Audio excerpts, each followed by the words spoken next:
Nunca pensé que iba a contar esto más allá de una charla entre camioneros. A veces uno carga cosas tan profundas que ni siquiera sabe si son recuerdos o heridas mal cerradas. Pero hay momentos, personas, gestos, que simplemente no te sueltan. Y por más que uno siga rodando kilómetros, te acompañan como un susurro entre los motores, como una imagen que no se va cuando cerrás los ojos. No vengo a hacerme el héroe ni el ejemplo de nadie. Solo quiero que, si alguna vez sentiste que algo te detuvo sin explicación en medio del camino, te quedes conmigo hasta el final.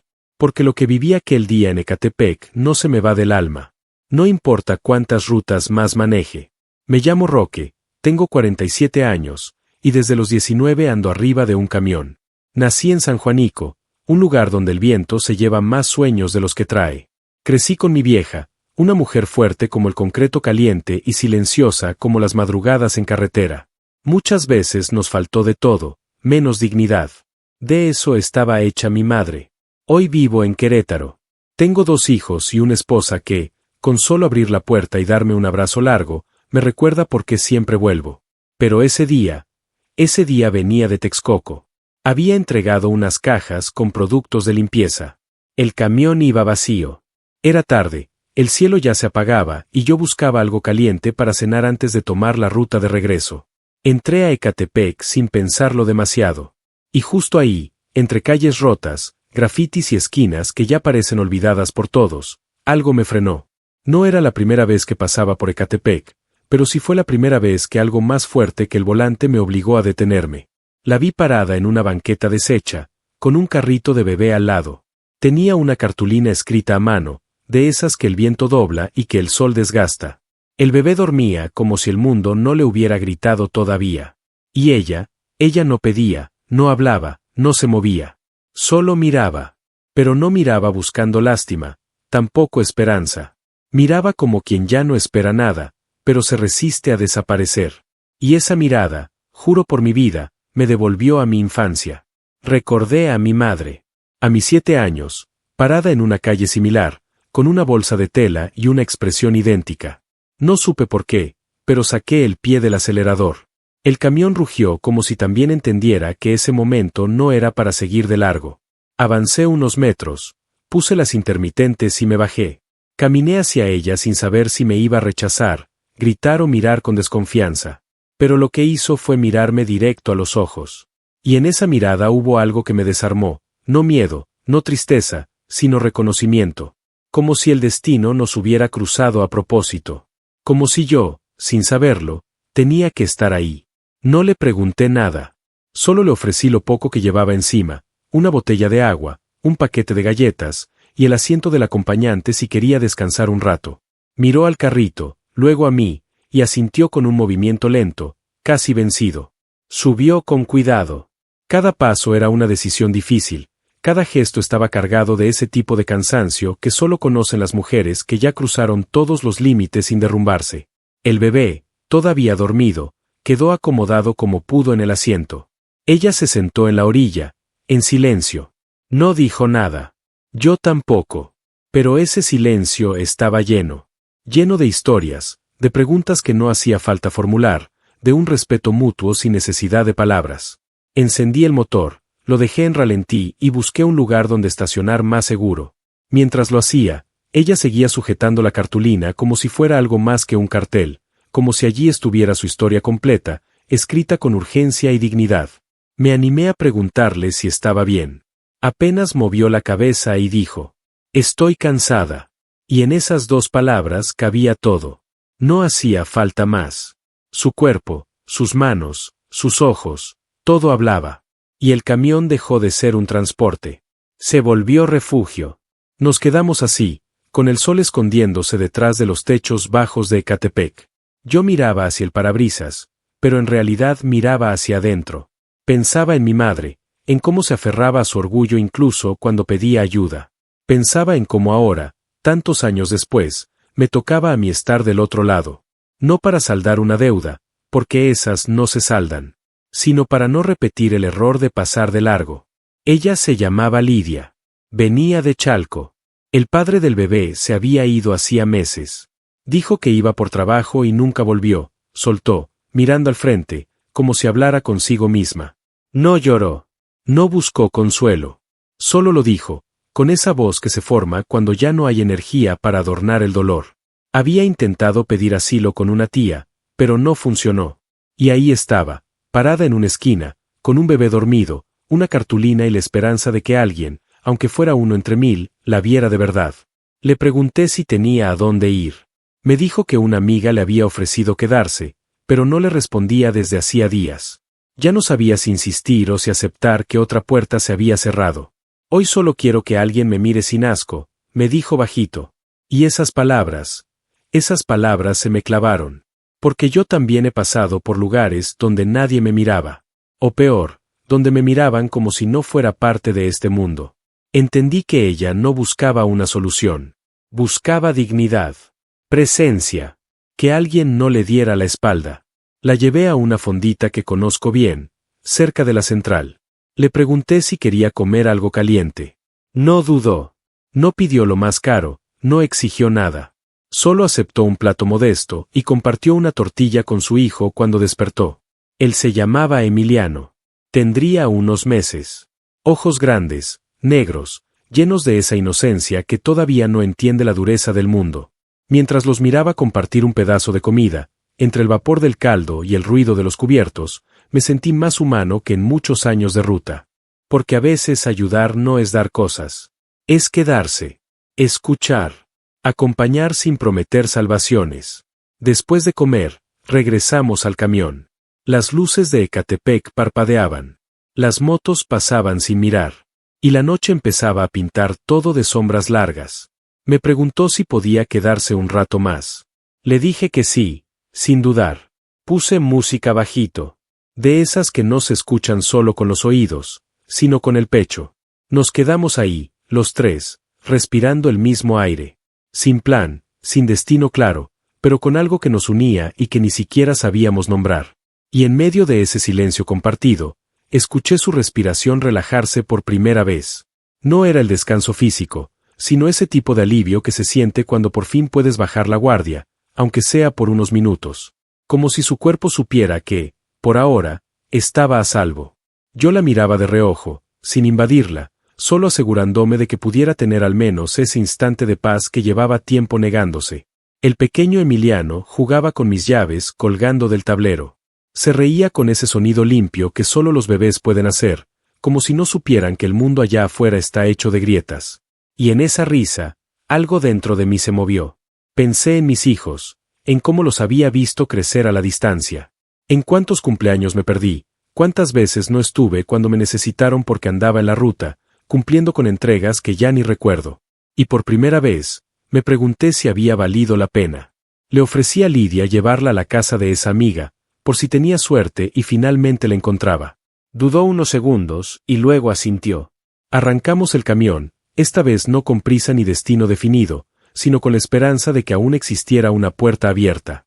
En el camino, cruzamos un mercado. Las luces colgantes y el olor a pan recién horneado nos envolvieron. Ella sonrió levemente por primera vez desde que la conocí. Fue una sonrisa tímida, casi invisible, pero genuina. Me dijo que, de niña, su mamá la llevaba a un lugar parecido, y que siempre soñaba con poder llevar a su hijo a comprar un pan de dulce los domingos. No sabía si algún día podría hacerlo. ¿Te puedo hacer una pregunta, Roque? Me dijo sin mirarme. Asentí. ¿Por qué me ayudaste?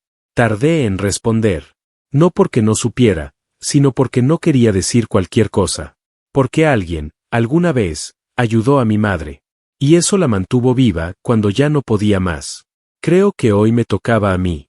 No dijo nada, pero apretó con fuerza la mano de su hijo.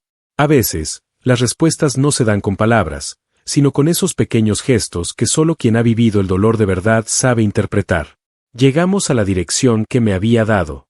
Era una casa de 2 pisos con rejas oxidadas y ropa colgando en el balcón. Tocó varias veces. Nadie respondió. Esperamos un rato. Insistió. Silencio. Finalmente, un vecino se acercó y nos dijo que la dueña se había ido hace unos días, que no sabía cuándo volvería. Vi cómo se le deshacía la esperanza en los ojos, pero no lloró. Solo respiró hondo, como quien ya está acostumbrado a que le cierren la puerta en la cara. Me ofrecía llevarla a un albergue que conocía, Uno decente, donde al menos pasaría la noche con seguridad. Esta vez no dudó. Sabía que no quedaban muchas opciones. En el camino al albergue, hablamos poco. Yo manejaba con el corazón apretado, preguntándome cómo era posible que alguien tan joven ya cargara con tanto. Y también me cuestionaba por qué el mundo funciona como funciona, por qué a algunos se les da todo y a otros se les arrebata hasta lo más básico. Cuando llegamos, el encargado me reconoció. Ya había dejado ahí a un par de personas hace unos años. Me dijo que había lugar, pero que solo podían quedarse por 3 noches. Le expliqué brevemente la situación. No necesitó más. Nos dejó pasar. Dentro, el ambiente era frío, con ese olor a jabón barato y sábanas recién lavadas. Pero al menos era un techo, una pausa. Lidia se sentó en una de las camas disponibles. Me miró con una mezcla de gratitud y resignación. Se notaba que ya no tenía fuerza ni para agradecer. Solo me dijo: no me olvido de tu nombre, Roque. Gracias por no mirar para otro lado. Le di un apretón en el hombro, suave. No dije nada. Me fui antes de que el nudo en la garganta me hiciera hablar de más. Volví al camión y me quedé ahí un rato, sin arrancar. Solo pensando. Pensando en que, quizás, no había cambiado su vida, pero al menos no la dejé sintiendo que era invisible. A veces, eso es lo único que se necesita para seguir un día más. Pasaron las semanas. No supe más de ella. No la busqué, no porque no me importara, sino porque sentí que ya había cruzado esa parte de su camino en la que yo tenía un rol. Y a veces hay que saber irse a tiempo, para no convertir la ayuda en dependencia. Pero un día, en un estacionamiento de Iztapalapa, mientras revisaba las correas del motor, alguien me tocó el hombro. Me giré, sorprendido. ¿Roque? Era ella. Distinta. Más firme. Con otra ropa. Más entera. No podía dejar que esto terminara así, me dijo. Traía a Emiliano en brazos, más grande, sonriendo. Me contó que, gracias al albergue, conoció a una trabajadora social que la ayudó a conseguir un lugar donde vivir y un pequeño trabajo en una cocina comunitaria. Que no era mucho, pero que cada día lo ganaba con sus manos. Que Emiliano ya comenzaba a balbucear palabras. Que, por primera vez en mucho tiempo, dormía sin miedo. Me regaló una pulsera tejida con hilo rojo y negro. Mi mamá decía que los buenos encuentros siempre deben recordarse con algo que no se oxide. La acepté conmovido. Nos despedimos con un abrazo corto, pero intenso. De esos que no se repiten, pero que duran para siempre.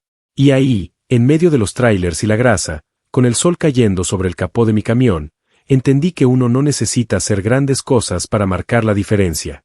A veces, lo único que hay que hacer es detenerse, mirar, escuchar. Porque hay días en que alguien te habla con los ojos, y si no estás presente, te lo pierdes para siempre. Ese encuentro inesperado en Iztapalapa me dejó pensando por días. No era común que alguien volviera a buscarme.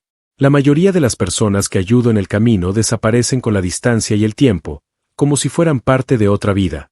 Pero Lidia, ella decidió no solo recordar, sino honrar ese instante, como si supiera que, de alguna manera, también yo necesitaba sanar.